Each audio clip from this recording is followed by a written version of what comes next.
Jadi ada pertanyaan ya dari teman kita, apakah asam lambung itu ada hubungannya dengan faktor turunan ya?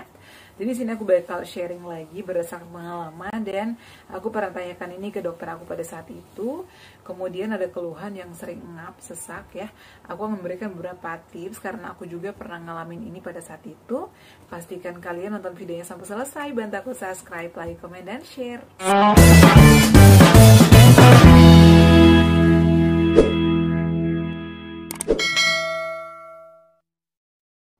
Assalamualaikum warahmatullahi wabarakatuh. Halo semuanya, kembali lagi di channel aku Adifa dan Bunda.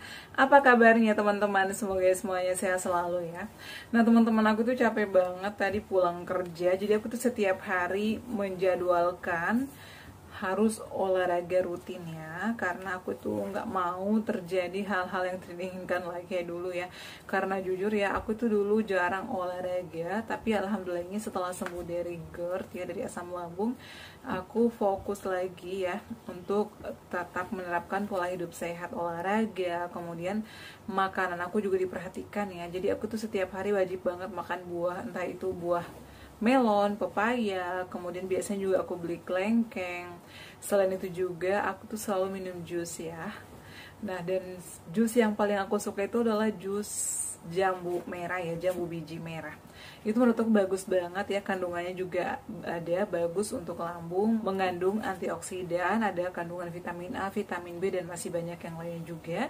Dan itu bisa menangkal radikal bebas juga. Jadi menurut aku itu bagus kita konsumsi setiap hari, tapi jangan ditambahin gula ya. Kalau mau dikasih gula, pakai gula yang aman seperti Tropicana, Slim, ataupun mungkin madu ya. Madu atau juga susu yang lain seperti susu yang aman ya, kayak susu kedelai ataupun susu rendah lemak. Biasanya sih aku nggak menambahin gula juga, itu udah manis dan itu menurut aku enak, sehat, dan badan itu enakan ya.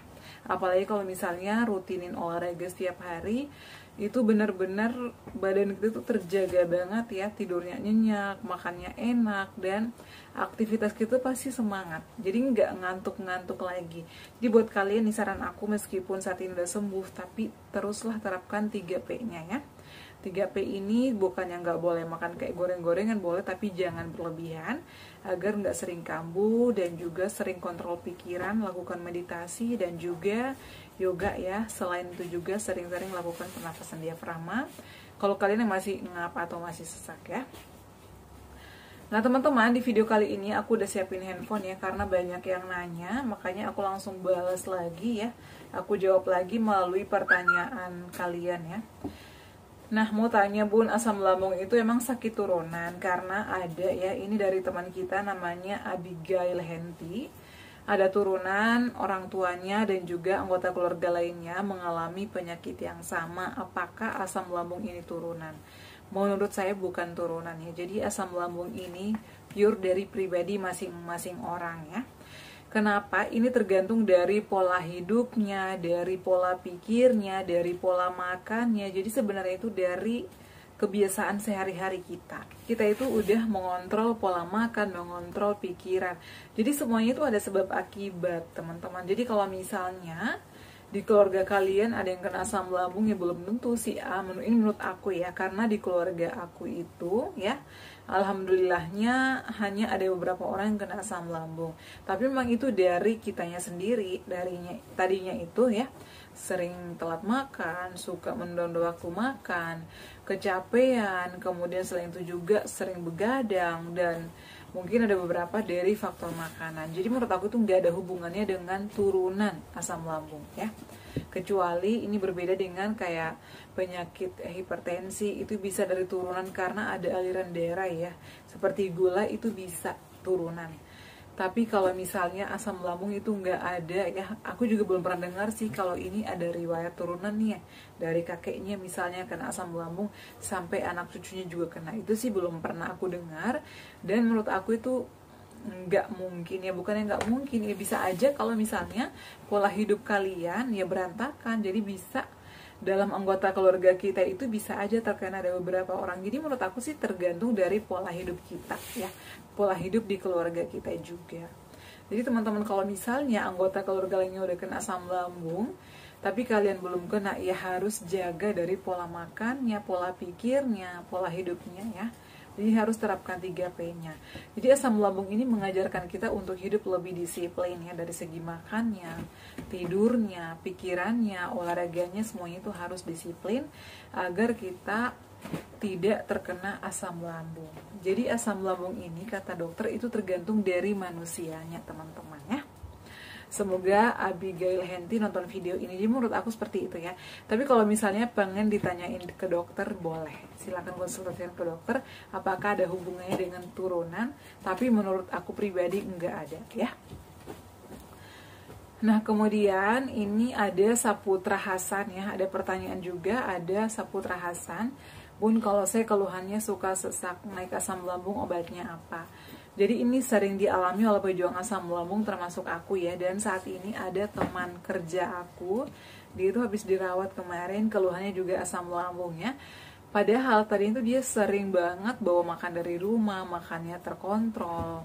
Kemudian ya makan pedasnya juga nggak terlalu, tapi kok tiba-tiba kena GERD. Dia itu sampai ngechat aku kemarin, aku lagi dinas pagi hari Minggu dan dia tuh habis dirawat karena GERD.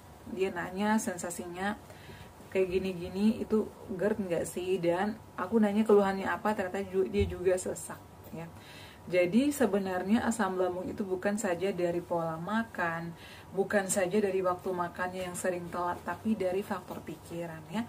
Dan feeling aku nih, teman aku ini dia kena GERD ya, kena asam lambung karena tekanan kerja, karena aku itu beda posisi sama dia.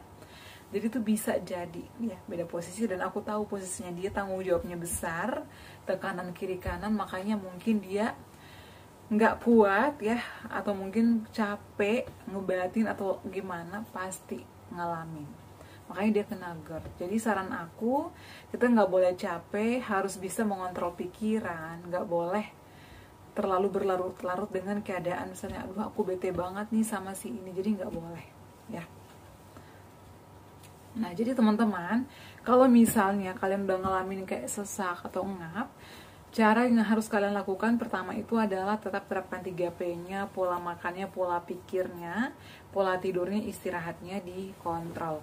Kemudian saran aku, sering berjemur di matahari pagi ya. Kalau misalnya nggak sanggup atau nggak kuat nih untuk jalan beberapa langkah, duduk aja ya, duduk di panas matahari yang berkeringatan, lakukan stretching, gerakan-gerakan ringan, kemudian lakukan pernafasan diafragma ya. Sering aku contohin caranya itu adalah tahan napas ya, sekitar 3 detik, jadi tarik nafas dalam-dalam ya dari hidung, kemudian ditahan sekitar 3 detik atau 5 detik, lalu dihembuskan melalui mulut secara perlahan-lahan. Itu sih menurut aku enakan, dan sering-sering lakukan itu.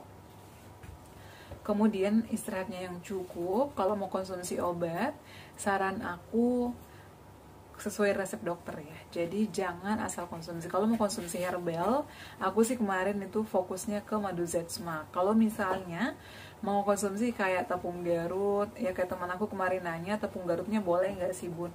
Ya boleh dikonsumsi ya. Jadi bisa kalian beli di all shop, itu banyak yang jual. Nah kemudian selain itu juga, jika masih ngalamin engap atau sesak, untuk mandi sorenya itu paling sore jam 4 ya, atau setengah 5 itu paling sore. Mandinya pakai air hangat, bisa uap diri kalian sendiri. Biasanya kan juga mengganjal ya di tenggorokan, kayak ada aja di sini mengganjal, kemudian rasa mulut itu kayak asam pahit. Jadi saran aku, ambil air panas, tetesin minyak kayu putih 3-5 tetes. Di video terbaru aku udah aku share ya. Kemudian dihirup uapnya, itu enakan ya. Jadi menurut aku itu membantu melegakan nafas kita juga, dan juga bisa menghilangkan lendir-lendir di tenggorokan yang mengganjal disebabkan karena asam lambung yang naik.